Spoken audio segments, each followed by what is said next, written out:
Татарстан матбугатында нинди шетрекле мәсьәләләр күтәрелә? Бу хакта толларак матбугат күзәтү сәхифәсе белән мин Назим Сәфәров. Хәерле көн, мөхтәрәм җәмәгать.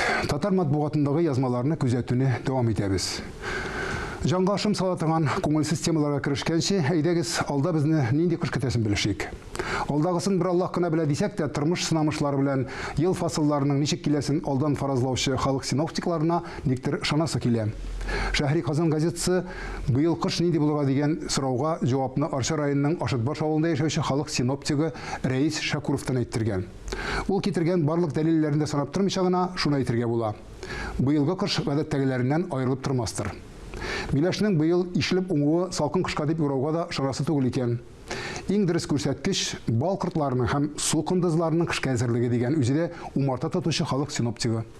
Кәрим Тинчурин театрының иң өлкән һәм иң хөрмәтле халык артисты Нуретдин абый Нәҗмиевның юбилей уңаеннан язма бирми калган татар басмасы юктыр. Шәһри Казанда артистның телен шишәргә тырышкан, кызык та гыйбрәтле дә әңгәмә килеп чыккан. Берәүнең дәше буш түгел дип уйлап куясың, аны укып чыкканнан соң. Калаларда яшәүчеләр өчен QR-код дигән сүз бүген иң еш кулланыла торганнардан. Ансыз сине зур кибетләргә дә, кафе-рестораннарга да, хәтта эшкә дә кертмәячәкләр. Бу уңайдан бер мәзәк тәйри социаль челтәрләрдә. Ул QR-код дигәннәрен бүген байлар рестораннарга йөрер өчен, хәерчеләр эшкә йөрер өчен ясата. Ватан Татарстан газетасы әлеге темага тулы бер битен багышлаган. 2 елдан бирле безнең янәшәдә яшәүче замана зәхмәте, яңадан мәгълүмат белергә теләсәгез, бу язманы укып чыгарга киңәш итәр идем. Коронавирус безнең тормышыбызны үзгәртүен дәвам итә. Шул ук Ватан Татарстан газетасының сәяси күзәтүчесе Рәшит Фәтхрахманов әлеге шигырьнең халыкта эшлисе килмәү теләген көчәйтү турында яза. Россия җитәкчелеге әлеге Совет республикаларыннан бездә тәртип бозулар өчен илдән чыгарылган 300 мең мигрантны амнистияләгәнен ишеткәнсездер. Мигрант дип чит илләрдән безгә килеп эшләүчеләрне атыйлар. Бу хәбәр халыкта зур бәхәсләрдә уятырга өлгерде инде. Янәсе, үзебездә күпме кеше таба алмаганда, читтән безнең кебек үк сүгенә, эшә һәм тәртип боза торган шул кадәр кешене кертеп тутыралар. Баксаң, чарасызлыктан икән бу. Чөнки аена 40-50 мең сумга тавык карарга ризалашмыйлар безнең кешеләр. Мәскәүләр бүпчен барып чыккан. 120 меңлек хезмәт хакына ни палас чистартырга, ни тәрәзә пыяласы куярга, ни төзелештә эшләргә риза түгелләр ди. Мигрантлар риза. Язма авторы Россияләрнең бүгенге белән генә яшәргә күнегүләре турында борчылып яза. Мондый шигырьдән Ходай үзе сакласын.